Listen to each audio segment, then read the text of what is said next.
Hello, नमस्ते, welcome to my blog. कसे आहात सगळे? तर आता तुम्ही इथं म्हणाल की काय चालू आहे, तर मी तुम्हाला सगळं सांगते, त्याच्यासाठी तुम्ही पूर्ण व्हिडिओ बघा. तर इथं सकाळचे 4:15 वाजले असतील, कारण आमची आंघोळ वगैरे झालेली आहे. इथं 3:30ला आम्ही उठलेलो होतो. ऐश्वर्याने मला उठवलं होतं 3:30ला.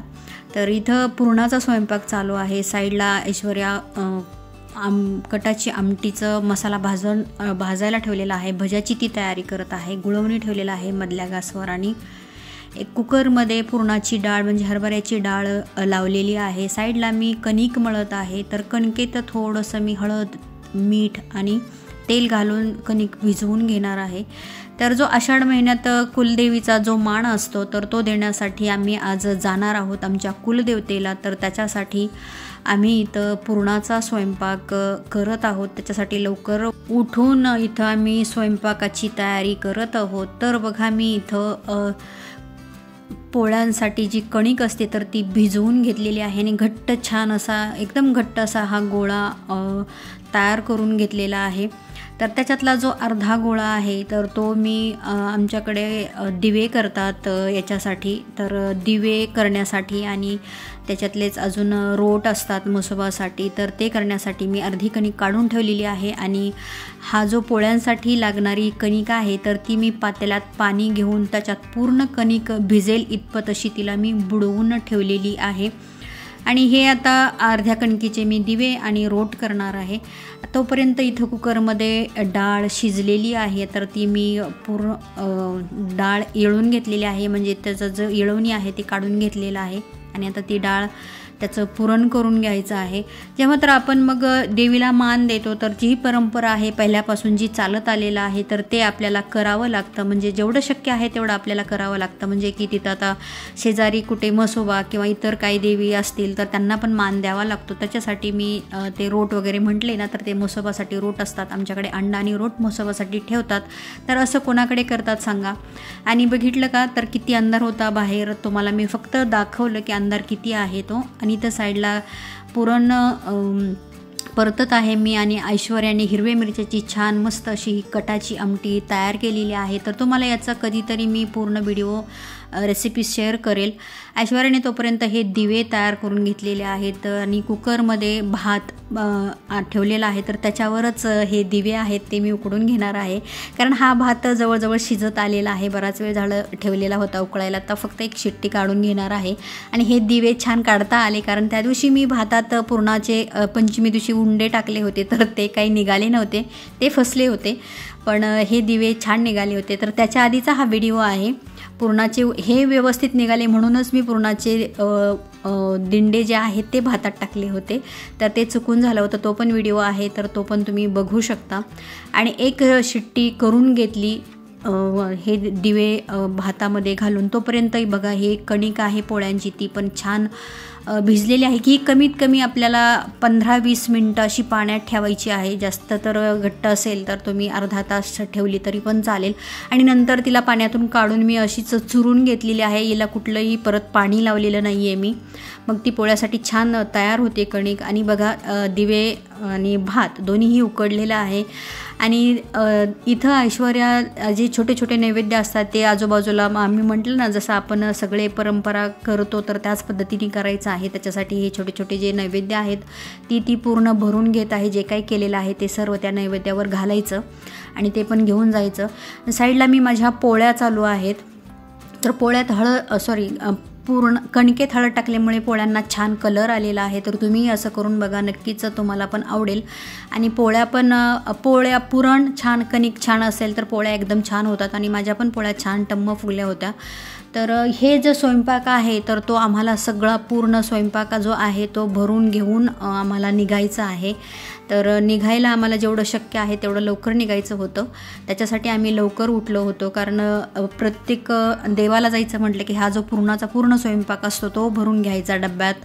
आणखीन देवीचा जो काय मानपान असतो तर तो पण घ्यायचा भरून. तर काही राहायला विसरायला नको. त्याच्यासाठी आम्ही लवकर उठून सगळी तयारी केली होती. आणि जे काही घेतलेलं आहे आहे ते मी तुम्हाला दाखवलेलं नाही आहे, कारण खूप घाई होती. त्याच्यासाठी मी देवीला साडी, चोळी, खण, नारळ वगैरे, ओटी हे सगळं घेतलेलं होतं. तर ते मी दाखवलं नाही, कारण तेवढा वेळच नाही मिळाला त्याच्यासाठी करायला, कारण खूप घाई होती. तर ते दाखवलंच गेलं नाही. तर पोळ्या इथं माझ्या जवळजवळ होत आलेल्या आहेत.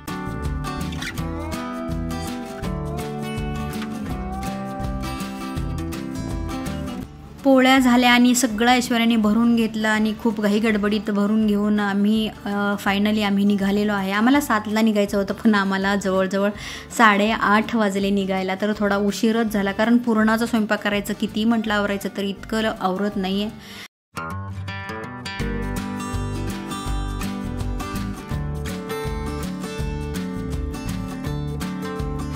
हा कात्रजचा बोगदा मी पार केला आणि बाहेर बघा, हा मोठा कात्रजचा बोगदा आहे आणि बाहेर बघा पावसाळ्याने किती छान आणि हिरवेगार असे डोंगर झालेले आहेत. तर छान वाटत होतं हे बघायला.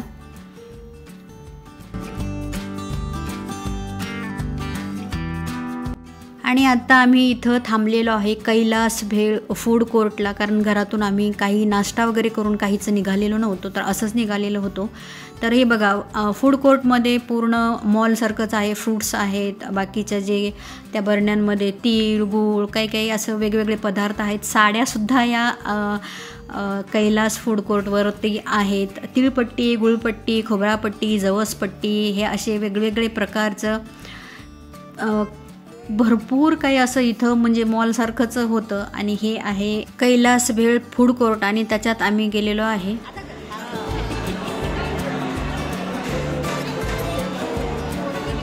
तर इथं आम्ही आलेलो आहे आणि नाश्ता म्हणजे काही खूप हेवी असा नाश्ता काही करायचा नव्हता, कारण आम्हाला पोहोचायचं पण होतं लवकर.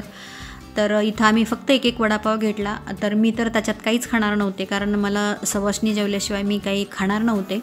तर ही ऐश्वर्या, अक्षय, विकी आणि माझ्या बहिणीचा मुलगा होता, तर त्यांनी एक वडापाव घेतला.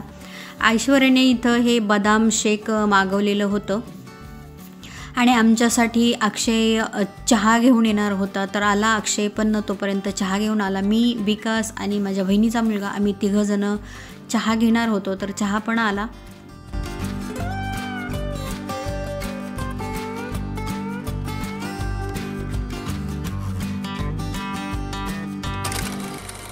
चहा नाश्ता वगैरे करून आम्ही इथून निघालेलो आहे. इकडनं लाईट चमकत आहे, त्याच्यामुळे क्लिअर काहीच दिसत नाही आहे. आणि हा जो कैलास फूड कोर्ट आहे, तर त्याच्या बाहेरचा परिसर तर छान, म्हणजे असं डोंगरात असल्यासारखं छान झाडी वगैरे आहे. पावसाचे दिवस असल्यामुळे ते आणखीन छान दिसत होतं.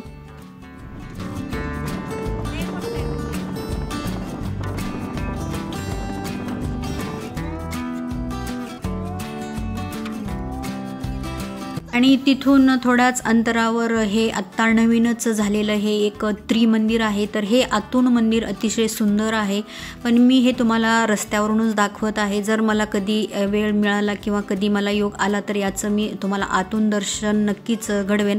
आज आम्हाला वेळ नव्हता, त्याच्यासाठी आम्ही खूप घाईत निघालो होतो, म्हणून मी बाहेरूनच हे तुम्हाला त्रिमंदिराचं आहे कसं तर ते दाखवत आहे. तर नक्कीच तुम्हाला मी कधीतरी याचं आतून पण दर्शन घडवून आणीन.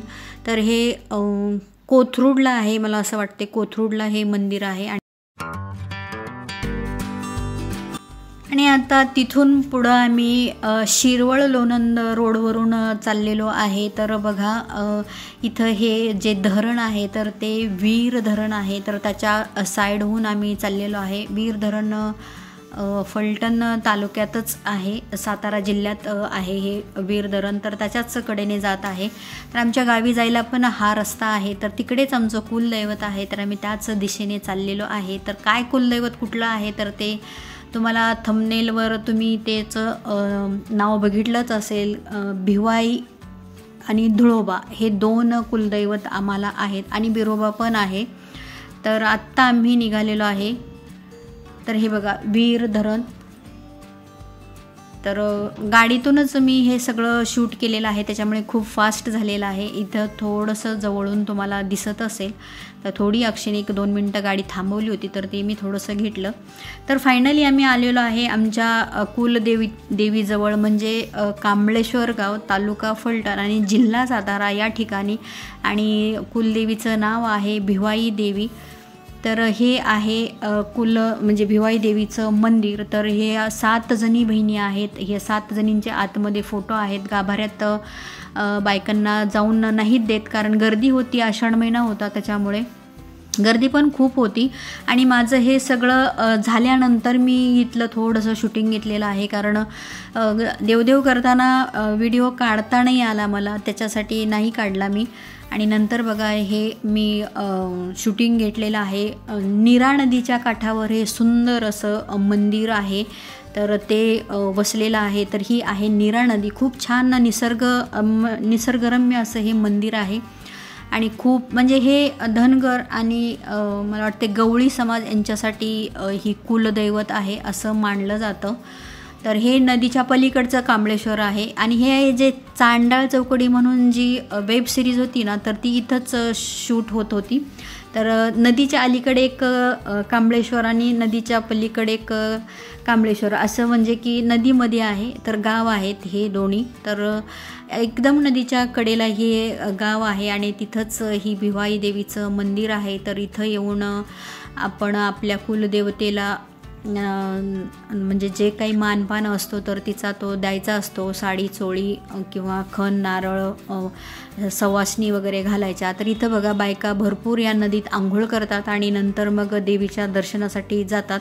तर इथंच मी जे ते दिवे आणले होते तर त्याचं मी इथंच याच नदीला मी ते अर्पण केले, दिवे प्रज्वलित करून ते अर्पण केले. आणि हा आहे गाभारा म्हणजे सभामंडप आहे. आणि इथंच देवीच्या ज्या सवासणी असतात तर त्या सवासणी इथं बसतात. तर इथं पण आत्ता सवासणींचं जेवण चालूच आहे बघा, वाढत आहे. तर मला माझं शूट नाही करता आलं, पण मी दुसरे करत होते तेव्हा मी तुम्हाला दाखवत आहे. आणि बाहेरून हे कळस दिसत आहे देवीचा. तर असा होता मी केलेला आषाढ महिन्यात कुलदेवतेचा कुलाचार. तर तुम्हाला हा व्हिडिओ कसा वाटला आणि कोणाकोणाला ही भिवाई देवी कुलदैवत म्हणून आहे नक्की कमेंटमध्ये सांगा. आणि लाईक आणि सबस्क्राईब करायला विसरू